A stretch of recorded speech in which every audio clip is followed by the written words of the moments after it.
Is it cosmic horror? A cozy space adventure? Well, maybe it depends on your views about space. I would be terrified to go into space. Space is terrifying. If you are like me, this is a game that is kind of horrifying, but don't be dissuaded. Grab your favorite mug and let's get into it. If you're new to my channel, you might not know that my content typically focuses on the stories within games. But now that you do know that, let me share about Outer Wilds' most compelling feature, its story. Spoiler warnings though, I am focusing on the first 10 hours of my gameplay, but this is an open world game and information can be found in any order, so just keep that in mind as we go through this video. I shouldn't be here yet. I should not be here yet.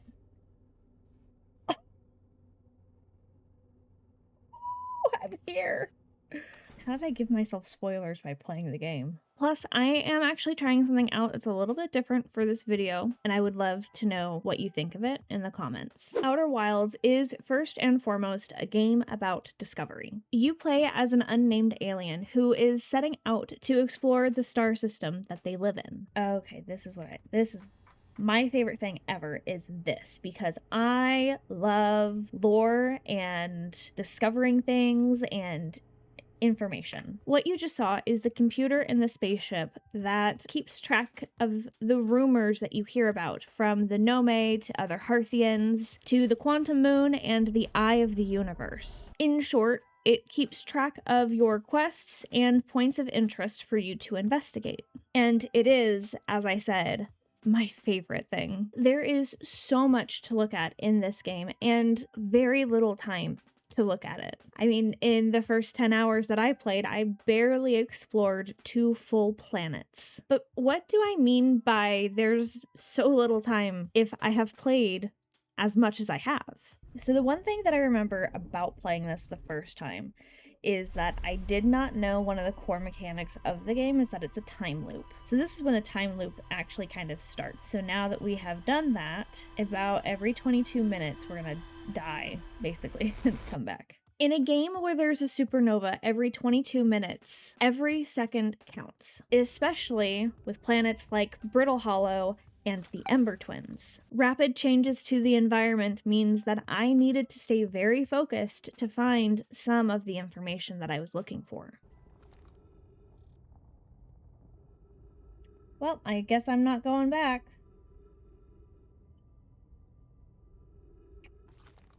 Okay, but it isn't always a rush for information. I spent plenty of time just enjoying exploring the world and learning more about it. Ooh, information, lore. I could spend a really long time exploring in games. For me, one of the most amazing things that Outer Wilds does with its story is how it conveys its information. I am equipped with a translator and get to read the unique writings of the Nome, which I think is how you say that. I don't really know how else you would say it. If you know the proper way of saying it, let me know. Nome. I really want to read that as Naomi. But I am regularly in awe of how the game shows personality and culture through just its writings. All of the writings start with one main topic, and every individual who chimes into that conversation is a branch off of that main topic. And I have to say, I was regularly charmed by the interactions that they had with each other. My better 50%. And challenging search increases my heart's temperature, my love. That's so cute. The story is so well connected to the planets and to the discoveries that you make that at no point was I really feeling like I didn't know how to progress the story. But let's be honest, a time limit of any form is always going to feel a little bit stressful. At least it is for me. I know that I've got time, I really do. But there is a part of me that hates knowing that I'm in a loop. Kind of the same thing with open world games in general, where I start feeling a little anxious because there's so much to do and look at. that I almost get overwhelmed by option. So while the story is a phenomenal reason to play this game, I want to share with you the player experience that I had and my personal opinion on if this is a game that's approachable for people who are maybe more of a casual gamer. This is tricky though. It does start to break apart. I love games like this. I really do.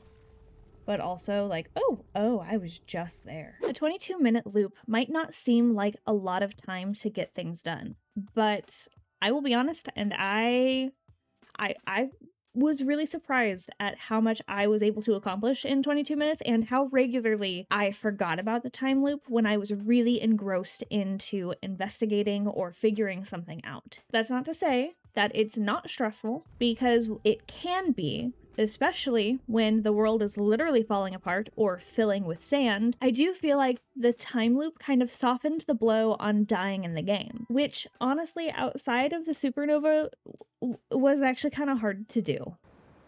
Ow! Wow. I just died. Okay. You might think that it is frustrating to start over from square one, but honestly, that's not really what's happening. My location is starting over, but everything that I learn, that stays with me. That stays cataloged. That's something that I get to go back to and investigate. And again, because these worlds are falling apart or filling with sand or things are changing over the course of 22 minutes, it just means that I don't have to go back to that same location. I can go down a different path. I can choose a different direction. I can investigate a different planet. It just means that I get another opportunity to explore the path that I didn't choose the first time, which for me, as someone who gets really overwhelmed by option, especially in open world games, when I have too many places that I can go to, it is kind of nice to have a refresh and know that every so often I get to just go back to where I started and pick a different route. So now we're gonna do something that's really scary to me.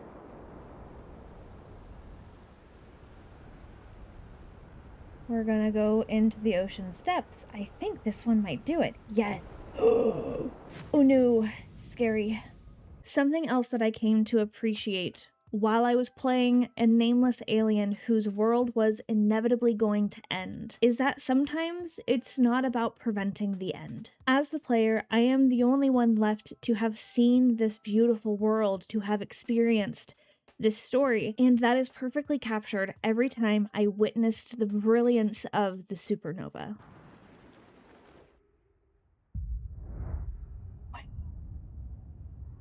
I get to see this life lived, I get to learn about the mysteries that surrounded it, and then it will end, and I am left marked by yet another beautiful story, one that taught me about embracing endings. And as someone who usually delays reading the last chapter, watching the last season, playing the last quest, I didn't really realize how much I needed to see things end. I just appreciate it.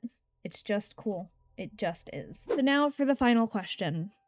Is this a game that's approachable to a casual player, or someone who's not a hardcore gamer? Not everybody loves camping, but a lot of people love campfires and marshmallows. So while the camping might be stressful, the marshmallows make it worth the trip. And I think that if you're not a big gamer, this is still a game that's worth playing, worth checking out. It has a wondrous story that will take you into a vibrant world. And honestly, it has really forgiving mechanics. Trust me, I floated off into space plenty of times while I was playing. And you can always get back, usually. Oh god, oh god, oh god, oh god, oh god, oh god, oh god, oh god. Oh my god, I forgot. Oh my god. Oh no. Oh god. Oh my god. Oh my god. Oh my god. Oh my god. God. Okay.